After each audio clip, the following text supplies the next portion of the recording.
Hi everyone, I'm Dr. Michael Canio. I'm the CEO of Learn, and this is my message out to the community for the month of February. I hope you're all doing well.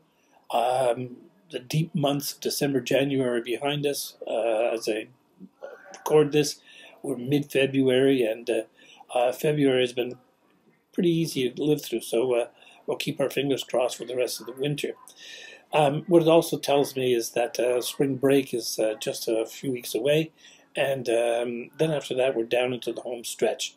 And that's when everyone seems to bear down and prepare for exams and completing the curriculum, their obligations towards the end-of-year exams, especially at the high school level.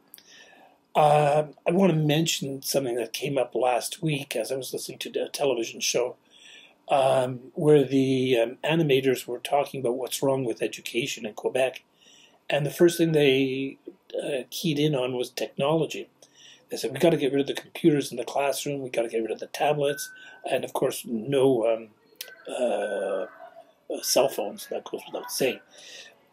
However, I wrote back to them to tell them that if they walked through our public high schools in particular, they'd see very, very few computers and tablets. There are some schools and there are some places where there's a little bit more usage of technology, but overall our schools are really short on computers, short on tablets, and to blame technology for problems that we're having in our school, highest dropout rate in Canada, lowest literacy rates in Canada, blaming technology is a little facile as a way to approach this. They're complex problems that require complex solutions, and nothing will change until we get everyone on board.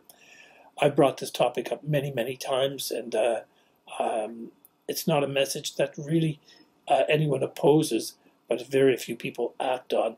And really acting on it starts with the parents, who have to be pushing our schools to do better. They have to be pushing our politicians to rethink what's going on in the schools and look at how we can best prepare them for the future. And it's not by going backwards to basics that we will find any solutions.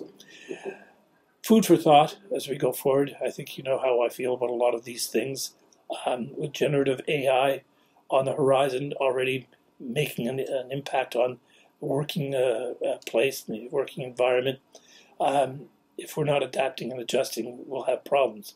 To that end, we will be introducing resources on our website for parents, teachers, and school administrators that tie into the effective use of AI and generative AI in their environments.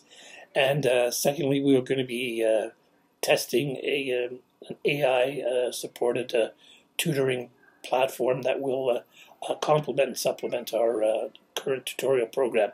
So stay tuned for this, more to follow. Technology is not the problem, it's not necessarily the solution either, but we're going to take advantage of all the resources that we have out there.